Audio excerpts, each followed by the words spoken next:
सो hey everyone, welcome back again. मैं सिर्फ doctor Tushar and आज इस वीडियो में बात करेंगे टॉपिक इंडक्शन ऑफ लेबर के बारे में। ठीक है, तो वो शुरू करने से पहले आप सभी को सॉरी कि काफ़ी टाइम बाद वीडियो आ रही है चैनल पे। एक्चुअली मैं अपने थोड़े कॉलेज वर्क में बिजी हो गया था, जिसकी वजह से ये थोड़ा टाइम नहीं मिल पा रहा था मुझे। लेकिन अब मैं टोटली फ्री हूँ एंड आपके लिए मैंने काफ़ी सारे नोट्स भी प्रिपेयर किए हैं। बस मुझे उसे रिकॉर्ड करना है एंड आपके सामने उसको प्रेजेंट करना है। एंड नोट्स की क्वालिटी अब देख के आप पहचान पा रहे होंगे कि थोड़ा ये पहले से इंप्रूव्ड है ना। तो हमने पहले आपके हैंड रिटन नोट्स होते थे हमारे, तो हमने इसे थोड़ा प्रिंटेड फॉर्म में किया एंड अब उसे भी हम थोड़ा अपग्रेड कर रहे हैं ताकि थोड़ा विजुअली भी अच्छा लगे आपको। ठीक है, एक तो अच्छा लगे आपको एंड ऊपर से आप इससे इजीली समझ पाएँ और एग्जाम में अच्छा परफॉर्म कर पाएँ। तो अगर आपको हमारी एफर्ट्स अच्छे लग रहे हैं तो प्लीज़ यार वीडियो को लाइक कर देना, चैनल को सब्सक्राइब कर देना एंड हाँ, दूसरों से शेयर भी कर दिया करो, उनका भी भला हो जाएगा। एंड बाकी आप हमें एक्स्ट्रा सपोर्ट दिखाना चाहते हैं तो आप हमारी मेंबरशिप को ले सकते हैं, जो कि है सिर्फ और सिर्फ 59 रुपीज़ की। नीचे ज्वाइन बटन है, आप उसी ज़रूर से ज्वाइन कर सकते हैं। उससे आप हमें एक्स्ट्रा सपोर्ट तो दे ही रहे हैं, साथ ही साथ आपको उसमें हमारी 3D एक्सक्लूसिव वीडियोज़ भी मिल जाएंगी। ठीक है, हमारी 3D जो स्टडी की वीडियोज़ होती हैं एनाटॉमी की, वो आपको मिल जाएंगी। साथ ही साथ कुछ नोट्स होते हैं जो ओनली एक्सक्लूसिव नोट्स होते हैं, आपको वो भी मिल जाएंगे। तो ज़रूर से चेकआउट करना उसे, प्लीज़ यार सपोर्ट के लिए थोड़ा ज्वाइन कर देना। ठीक है, बाकी तो चलो टॉपिक को स्टार्ट करते हैं अपने। सो topic is induction of labour. ठीक है, क्या है इंडक्शन करना है लेबर का, कि लेबर ढंग से नहीं हो पा रही है या किसी रीज़न से नहीं हो पा रही है प्रोग्रेस, तो हमें इंट्रोड्यूस करना है लेबर को। ठीक है, कि हमें जल्दी से लेबर हो जाए। तो डेफिनेशन क्या है यहाँ पे? तो डेफिनेशन बोलता है कि induction of labour is the artificial initiation. ठीक है, क्या है? आर्टिफिशियल इनिशिएशन है किसका? यूट्राइन कॉन्ट्रैक्शंस का। यूट्राइन कॉन्ट्रैक्शंस होंगे तभी तो बेबी नीचे को डिसेंड करेगा। ठीक है, तो जो यूट्राइन कॉन्ट्रैक्शंस हैं हम उसको इनिशिएट कर रहे हैं, कैसे? आर्टिफिशियली। ठीक है, before the spontaneous onset of the labour. ठीक है, कब कब करना है? बिफोर द स्पॉन्टेनियस, जब से खुद से जब डायलेशन अपना यूट्राइन कॉन्ट्रैक्शन होगा उससे पहले हम ये कर रहे हैं। ठीक है, with the aim of achieving vaginal delivery. क्या एम है हमारा फाइनल? की वेजाइनल डिलीवरी हो जाए बेबी की। तो ये हो गया आपका डेफिनेशन। अब बात करेंगे इसके इंडिकेशन की। ठीक है, हम ये करा क्यों रहे हैं? ठीक है, हम अपने आप भी तो लेबर हो सकता है, लेकिन हमें क्या ज़रूरत पड़ रही है कराने की? तो labour is induced when the benefits of early delivery overweights the risk of continuing pregnancy. क्या मतलब है इसका? ये बोल रहा है कि हमें कब कराना चाहिए ये, जब अगर आप प्रेगनेंसी को जब कंटिन्यू करोगे, कुछ नहीं करोगे, उसके बेनिफिट्स कम हो सकता है उसमें प्रॉब्लम आए आगे जाके, तो वो इनकाउंटर ना हो हमें प्रॉब्लम्स, उससे पहले ही हम डिलीवरी करा रहे हैं ताकि वो रिस्क फैक्टर्स हमें बाद में ना दिखे। इसीलिए हम उसको क्या बोलते हैं? Induction of labour. Maternal indications क्या क्या हो सकते हैं, क्या क्या रीजंस हो सकते हैं? अगर मदर हाइपरटेंसिव है, ठीक है, तो वो आपकी प्री-एक्लैम्प्सिया कंडीशन हो सकती है। ठीक है, या एक्लैम्प्सिया आगे जाके। उसके बाद आपकी डायबिटीज़ मेलाइटिस कंडीशन है, तो उसमें भी ये दिक्कत आ सकती है आगे जाके कि बेबी ओवरवेट कर जाए। ठीक है, मैक्रोसोमिया कंडीशन में पहुंच जाए, जिसकी वजह से फिर बेबी आ ही नहीं पा रहा है बाहर, सीपीटी की कंडीशन हो जाए। तो वो उस सोच को रख के हम इसको कर सकते हैं। बाकी पोस्ट डेटेड प्रेगनेंसी, अगर प्रेगनेंसी बहुत ज़्यादा हो गई है तो ऑफकोर्स वो किसी रीज़न से तो निकल नहीं पा रही है, तो हमें वो इंट्रोड्यूस करना पड़ेगा या आपके इनिशिएट करना पड़ेगा आपके डिलीवरी को। Then PROM PROM, that is premature rupture हो गया मेम्ब्रेन्स का, तो इस वजह से हो सकता है। ठीक है, एंड ये सब टॉपिक्स आप जो देख रहे हैं ना, आपका हाइपरटेंसिव है, डायबिटीज़ है, आपका प्रॉम है, ये सब हम ऑलरेडी पढ़ा भी चुके हैं। आप जरूर से चेकआउट कर सकते हैं। यूट्यूब में आपको सिर्फ ये टॉपिक्स लिखने हैं, तो साथ में तुष नोट लिख देना है। ठीक है, आपको जो भी टॉपिक होता है आप लिख दिया करो, उसमें पीछे से तुष नोट लिख दिया करो, आपको कुछ ना कुछ वीडियोज़ उससे रिलेटेड मिल जाएंगी, या वो वीडियोज़ भी मिल जाएंगी आपको, क्योंकि हम बहुत सारी वीडियोज़ कवर कर चुके हैं ऑलरेडी। देन RH इनकम्पैटिबिलिटी अगर हो जाती है तो उस कंडीशन को अवॉइड करने के लिए हम कर सकते हैं इसे। कोरियो एमनियोटिस है उस कंडीशन में, एंड आपका इंट्रा यूट्राइन ग्रोथ रेस्ट्रिक्शन हो चुका है, अगर बेबी ग्रो नहीं कर रहा है तो उस रीज़न से भी हम इसे करवा सकते हैं। कुछ फीटल की इंडिकेशंस भी हो सकती हैं, जैसे आपका इंट्रा यूट्राइन फीटल डेथ हो गई है। ठीक है, बेबी की अनफॉर्चुनेट डेथ हो चुकी है, तो उस रीज़न में हमें इसे कराना पड़ेगा।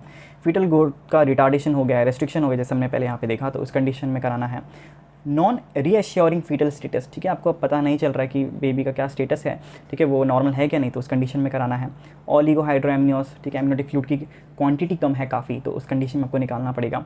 एंड आपका कोई कंजेनिटल एनोमलीज़ है, ठीक है, जो कि आगे जाके बेबी की लाइफ डिस्ट्रॉय कर सकता है। ठीक है, तो उसको अवॉइड करने के लिए हम ये इंडक्शन ऑफ लेबर कर सकते हैं। ठीक है, बात करेंगे इसके कॉन्ट्राडिक्शन के कि कब नहीं कराना चाहिए ये। तो यहाँ पे लिखा है कि induction is Contra indicated when the vaginal delivery is not advisable. ठीक है, जब भी आपको बोला जाए कि वेजाइनल डिलीवरी नहीं हो सकती, आपके लिए C सेक्शन जाना पड़ेगा, तो उस कंडीशन में आपको ये अवॉइड करना है इंडक्शन ऑफ लेबर। अब क्या कब कब हो सकता है? जब प्लासेंटा प्रीवी की कंडीशन हो, ठीक है, प्लासेंटा बीच में आ गया तो बेबी कहाँ से आएगा, तो उस कंडीशन में आपको ये नहीं कराना है, ठीक है। ट्रांसफर्स अगर लाई है फीटल का तब तो आपको सी सेक्शन के लिए जाना पड़ेगा। देन वासा प्रीविया की कंडीशन है तो उस कंडीशन में भी आप डिलीवरी नहीं करा सकते vaginal. And previous classical caesarean section अगर हो चुका है या माइक्रोमेक्टमी हो चुका है, ठीक है, जिसमें फाइब्रॉइड्स निकाल दिए हैं, तो यहाँ पे यूट्राइन स्कार होने की कंडीशन है, तो उस कंडीशन में भी हम यहाँ पे वापस से वजाइनल डिलीवरी की ओर नहीं जा सकते हैं। या कोई एक्टिव जेनिटल हर्पिस इन्फेक्शन है तो उस कंडीशन में आपको अवॉइड करना चाहिए ये। नाउ रिलेटिव कॉन्ट्राइंडिकेशंस क्या क्या हो सकते हैं, जैसे आपका ग्रैंड पैरिटी है, ठीक है, अनफेवरेबल सर्विक्स है, ठीक है, कंडीशन ठीक नहीं है, एंड या बॉर्डर लाइन पेल्विस है, तो उस कंडीशन में आपको अवॉइड करना चाहिए आप इंडक्शन ऑफ लेबर को। क्लियर। अब बात करेंगे प्री इंडक्टिव असेसमेंट्स क्या क्या होने चाहिए जब आप जा रहे हैं इस प्रोसेस के लिए, तो आपको क्या क्या चीज़ें ध्यान रखनी चाहिए, क्या पैरामीटर्स फॉलो करने चाहिए। तो उसमें सबसे इंपॉर्टेंट होता है आपका बिशॉप्स स्कोर, ठीक है। तो ये बिशॉप स्कोर, इसके ऊपर मैं नेक्स्ट वीडियो लेके आ जाऊंगा आपके लिए, ठीक है, अच्छे से हम इसको भी समझा देंगे। तो बिशॉप स्कोर क्या आपको करना है कि assesses cervical favourability, if score is more than और equal to 6 it is favourable, ठीक है। तो इससे हमें एक्चुअली पता चलता है कि सर्विस की कंडीशन कैसी है, हम लोग आगे प्रोसीड कर सकते हैं डिलीवरी के लिए या नहीं, तो वो बिशॉप स्कोर से हमें पता चलता है। एंड ये स्कोर कितना होना चाहिए, it should be more than 6 और इक्वल टू 6। इसको अगली वीडियो में अच्छे से कवर करेंगे, ठीक है। तो एक तो ये हो गया असेसमेंट के लिए। देन कुछ पैरामीटर्स देखने, जैसे कि डायलेशन कितना हुआ है, ठीक है, इफेसमेंट कितना हुआ है, स्टेशन क्या है, कंसिस्टेंसी क्या है, पोजीशन क्या है, ये सारे आपके बिशॉप स्कोर में आ जाते हैं, तो हम इसको कवर कर लेंगे। फीटल वेलबींग के लिए हम उसका एनएसटी देखेंगे, ठीक है, कोई स्ट्रेस तो नहीं आ रहा बेबी में, यूएसजी करके देखेंगे, ठीक है, बायोमेट्रिक के लिए है, एमनियोटिक फ्लूइड प्रॉपर है कि नहीं, अमाउंट कम तो नहीं हो रहा है उसका, ठीक है। एंड आपका पेल्विक एडिक्वेसी देखेंगे कि सीपीडी की कंडीशन तो नहीं होगी आगे जाके, तो वो हमें चेक करना है। जेनेटल एज कंफर्म करना है and rule out any contraindication, ये कुछ है तो नहीं इनमें से, तो ये सब देख के हमें इसे एसेस करना है कि इसके लिए हम आगे प्रोसीड कर सकते हैं क्या नहीं। बाकी बात करें कॉम्प्लिकेशंस की, तो देखो कॉम्प्लिकेशंस क्या क्या आ सकते हैं इसके। अब क्योंकि हम लोग इंड्यूस करा रहे हैं आपके लेबर को, तो आपको हम लोग क्या करा रहे हैं, आपके यूट्राइन के हाइपर स्टिमुलेशन करा रहे हैं, तभी तो जाके वो कॉन्ट्रैक्ट करेगा, ठीक है, जिससे हो सकता है कि बेबी डिस्ट्रेस में चला जाए, ठीक है। एंड इससे यूट्राइन रप्चर भी हो सकता है, स्पेशली इन स्कार्ड यूट्रस, ठीक है। अगर कभी पहले कोई सर्जरी हो रखी है या सिजेरियन हो रखा है या आपके कोई फाइब्रॉइड निकाला है, तो वहाँ पे स्कार फॉर्मेशन हो जाएगा। एंड आप अब इंड्यूस कर रहे हैं आप इस प्रोसेस को, तो उस कंडीशंस में वापस से वो रप्चर खुल सकता है, ठीक है। जो स्कार है वो क्या पता ओपन हो जाए या कोई अलग से रप्चर हो जाए यूट्रस में। फेल्ड इंडक्शन हो सकता है, ठीक है, प्रॉपर्ली नहीं हो पा रहा है। कॉर्ड प्रोलैप्स हो सकता है कि आपके करने की वजह से पहले कॉर्ड आ गया फिर बेबी आ रहा है, तब फिर भी कॉम्प्लिकेशन हो सकता है इसके। कोई इन्फेक्शन हो गया, ठीक है, ये भी हो सकता है पॉसिबल। एंड पोस्टमार्टम है, इसके कॉम्प्लिकेशंस हो गए। क्लियर, कोई डाउट तो नहीं है। कोई भी डाउट रहता है तो आप नीचे कमेंट सेक्शन में जरूर से पूछ लिया करो, ठीक है। इट्स ऑलवेज ओपन एंड अपने आप वहाँ पे अच्छे से डाउट्स रख सकते हैं, ठीक है। हम सॉल्व करने की कोशिश ज़रूर से ज़रूर करेंगे उसे। अब इसको कैसे करते हैं, what is the method behind the induction process. तो यहाँ पे 3 प्रोसेसेस हो सकते हैं, मेडिकल मेथड, आपके मैकेनिकल मेथड या सर्जिकल मेथड। मेडिकल मेथड्स में हम क्या देखते हैं कि आपके जो प्रोस्टाग्लैंडिन्स हैं, जैसे आपके PGE2 है, ठीक है, जैसे आपका डाइनोप्रोस्टोन है, तो इसके जेल और आपके वेजाइनल इंसर्ट्स मिलते हैं जो कि आपको अप्लाई करने हैं इसके ऐसे। एंड आपका जो PGE1 है, ठीक है, जैसे मीजोप्रोस्टॉल है, ये आपका ओरल या वेजाइनली दिया जाता है। एंड साथ ही साथ आपका ऑक्सीटोसिन इन्फ्यूजन भी करा जाता है। तो ये सब कराने से क्या होता है, आपके इंडक्शन बेबी का पाथ क्लियर होता है, कॉन्ट्रैक्शंस डेवलप होते हैं यूट्रस में एंड बेबी नीचे को डिसेंड करना स्टार्ट कर जाता है।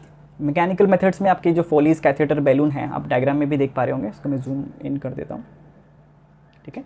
आपने फोलीज कैथेटर बैलून डाला है, फिर आपका जो एक्स्ट्रा एमनियोटिक सेलाइन इन्फ्यूजन कराते हैं एंड आपका हाइड्रोस्कोपिक डायलिटर्स भी यूज़ करते हैं, जैसे लेमिनेरिया, ठीक है। तो ये कंडीशंस में भी आप आपके सर्विक्स को डायलेट कर सकते हैं, ठीक है।